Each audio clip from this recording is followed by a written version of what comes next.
Sampurasun, kumaha damang. Kia, apa kabar semua? Semoga semua sehat ya. Kali ini, kami dari kelompok 2 ingin menunjukkan kepada kalian semua kebudayaan yang ada di Pulau Belitung dan Kota Karawang, surga tanah Melayu dan tanah Sunda. So, just keep on watching.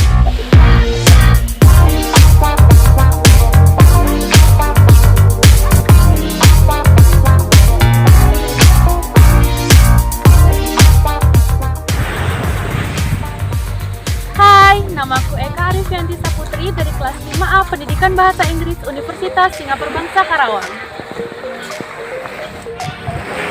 Kali ini saya akan memperkenalkan apa aja sih keanekaragaman sosial dan budaya yang ada di Pulau Belitung. Stay tune ya!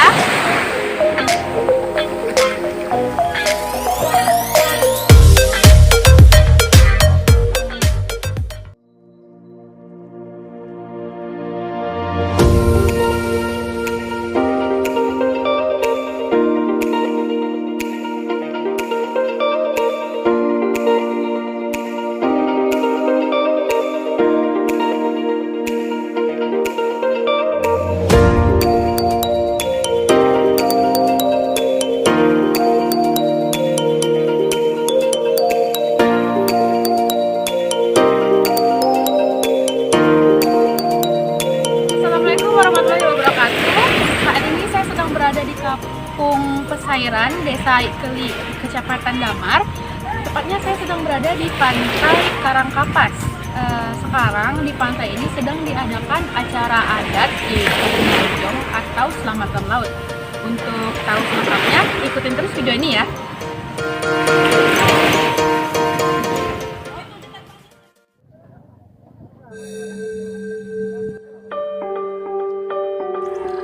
Selamatan Laut adalah salah satu acara ritual adat dari Pulau Belitung yang mana ritual ini dilaksanakan oleh masyarakat pesisir sebagai ungkapan rasa syukur kepada Tuhan Yang Maha Kuasa sekaligus momen silaturahmi antar sesama nelayan.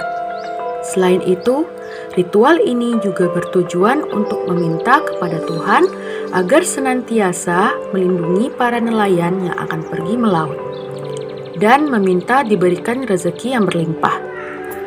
Setelah menggelar ritual selamatan laut, selama 3 hari ke depan, nelayan dilarang untuk pergi melaut sesuai dengan aturan yang berlaku. Konon, jika dilanggar, akan ada musibah yang akan terjadi. Ritual selamatan laut dipimpin oleh ketua adat daerah setempat dan juga dihadiri oleh tokoh-tokoh adat yang lainnya. Selain itu, masyarakat setempat juga turut andil memeriahkan ritual adat ini. Acara ini diramaikan dengan diadakannya hiburan seperti tarian tradisional dan musik setempat, serta adanya jamuan makan bersama, yaitu memakan makanan khas Belitung. Oh iya, di Pulau Belitung ada tradisi makan bersama-sama yang dikenal dengan nama berage.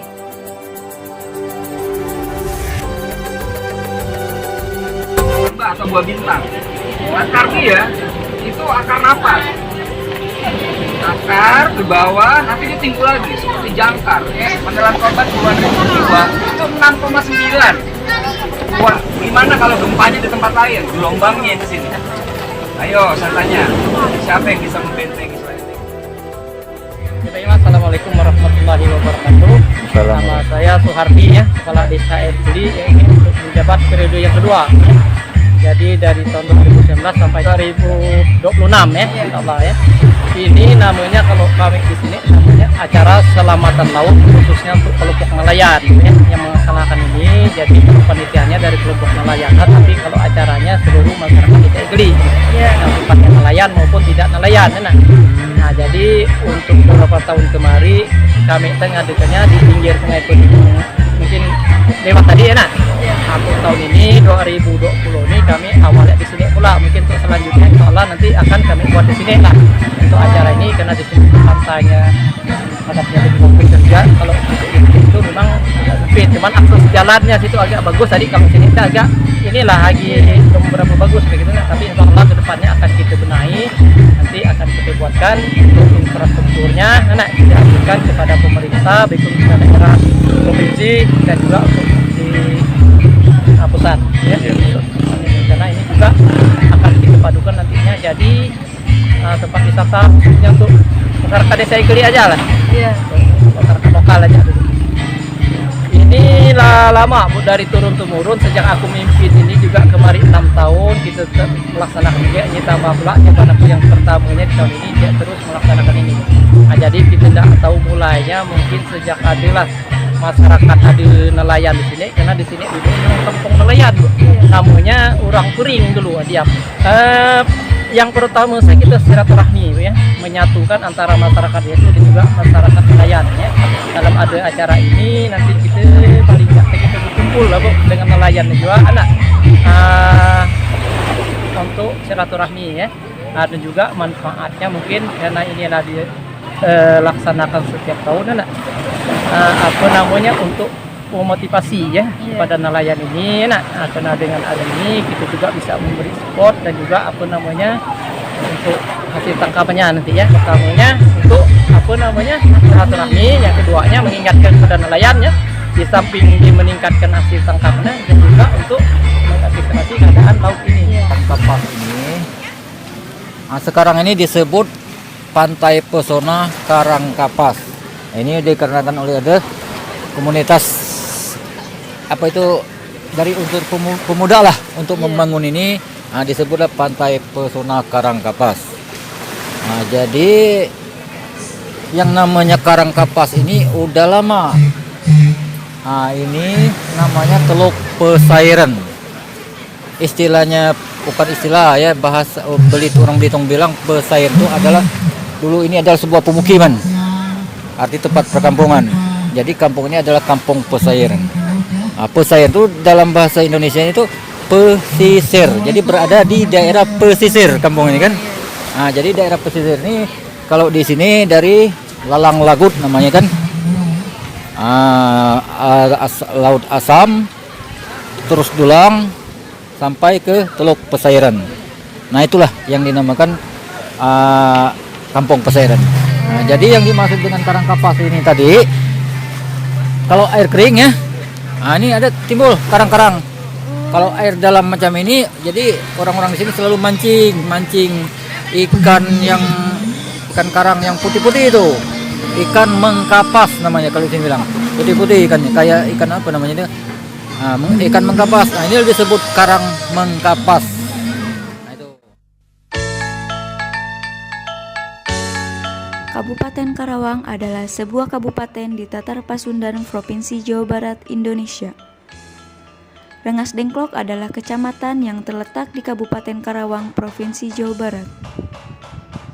Jiao Kisiong adalah nama pemilik rumah bersejarah yang disinggahi oleh dua tokoh bangsa, Soekarno dan Hatta.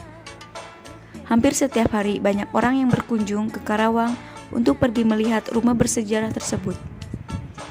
Hanya berjarak 20 meter dari gerbang masuk gang, kita dapat bertemu dengan bangunan bersejarah itu. Nuansa rumah tersebut kini sudah lebih modern, namun ada beberapa hal yang tidak berubah, yakni bentuk bangunan utama, kayu, dan ubin. Masuk ke bagian dalam rumah, pengunjung akan disuguhi sebuah meja yang menyerupai altar mini untuk kegiatan peribadatan. Tidak hanya itu saja, pada dinding terdapat beragam foto yang dibingkai rapi. Bahkan dua lemari yang tidak terletak di dekat pintu masuk juga menyimpan beberapa memorabilia terkait peristiwa Rengas Dengklok atau Hari Kemerdekaan. Rumah berbahan utama kayu ini terlihat masih sangat kokoh walau ada beberapa bagian yang lapuk dimakan usia. Tak hanya itu saja, tempat tidur Bung Karno dan Bung Hatta juga masih tersusun rapi lengkap dengan kelambunya. Kronologi peristiwa Rengas Dengklok bermula dari berita Jepang menyerah tanpa syarat kepada sekutu, tanggal 14 Agustus 1945. Penyerahan tanpa syarat itu terjadi setelah kota Hiroshima dan Nagasaki dibom atom oleh Amerika Serikat. Berita terkait Jepang tersebut didengar oleh para pemuda yang bekerja di kantor Jepang. Mendengar peristiwa itu, para pemuda bergerak mendesak Soekarno dan Hatta mempercepat proses proklamasi kemerdekaan Indonesia. Adapun makna dan tujuan penting peristiwa Rengas Dengklok antara lain: pertama, pembentukan teks proklamasi Indonesia dilakukan segera tanpa melalui PPKI. Kedua, mendesak Insinyur Soekarno dan Muhammad Hatta untuk segera memproklamasikan teks proklamasi. 3. Menjauhkan golongan tua dari pengaruh Jepang. 4. Mempertegas bahwa proklamasi merupakan bagian penting dari perjuangan bangsa Indonesia. Adalah salah satu candi yang mempunyai nilai penting lah dalam kawasan perjanjian kita ini. Kenapa? Karena si Candi Jiwa ini sebenarnya sangat menarik gitu. Si Candi Jiwa ini dia ini tidak mempunyai tangga masuk, beda dengan Candi Blandongan ya, dan candi-candi yang lainnya. Jadi si Candi Jiwa ini nenek moyang kita itu kayaknya dulu tuh membuat khusus. Jadi candi khusus untuk tempat peribadatan. Kenapa? Karena semua candi itu tempat peribadatan, tapi kayaknya di Candi Jiwa ini peribadatannya khusus. Karena kita menemukan adanya lantai ya di bawahnya, lantai pradaksina, di mana umat Hindu atau Buddha kalau melakukan kegiatan acara keagamaan mereka mengelilingi si candi itu sampai 3 putaran atau 7 putaran. Nah itu, dan Candi Jiwa pun kalau kita lihat dari atas, dia tuh melambangkan sebagai bunga teratai. Dia tuh ada kita lihat di atasnya itu di lantai ada Bimbingan ya. Iya, bergelombang dia. Nah itulah dibilang bunga teratai. Dan juga mungkin di bagian atas itu ada lapak arca Sang Buddha. Nah yang menghadap ke Semuara, jadi menggambarkan Sang Buddha itu berada di bunga teratai gitu, mengapung. Nah itu si Candi Jiwa. Nah Candi Jiwa ini sebenarnya sama, ini bekas peninggalan kerajaan Tarumanegara. Dia abad 5 sampai 7 sampai 10 itu pengaruh dari Sriwijaya.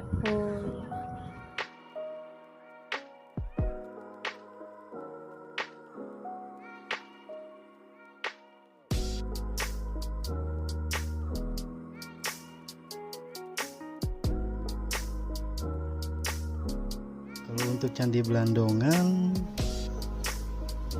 sejarahnya semua percandian di sini kan sama sejarahnya, di masa abad ke-5. Walaupun Candi Jiwa, Blandongan gitu kan, semua abad ke-5. Nah untuk religinya kan peninggalan Hindu Buddha.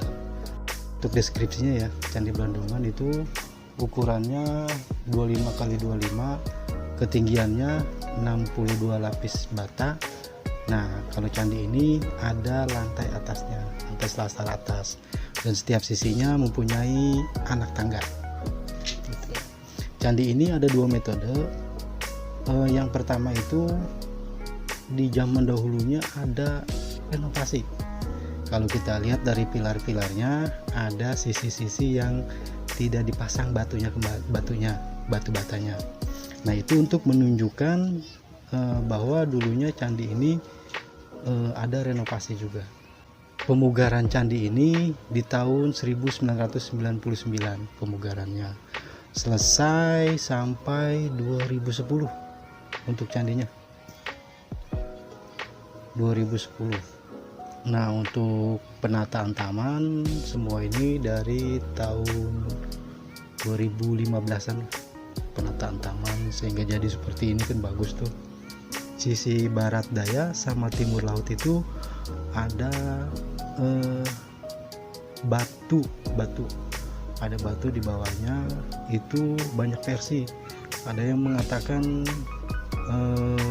batu itu sebagai bantalan untuk meditasi, dan juga ada yang mengatakan sebelum adanya candi di situ batu-batu itu udah ada dan difungsikan untuk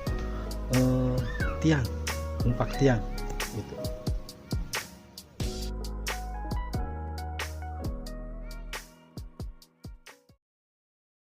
Thank you.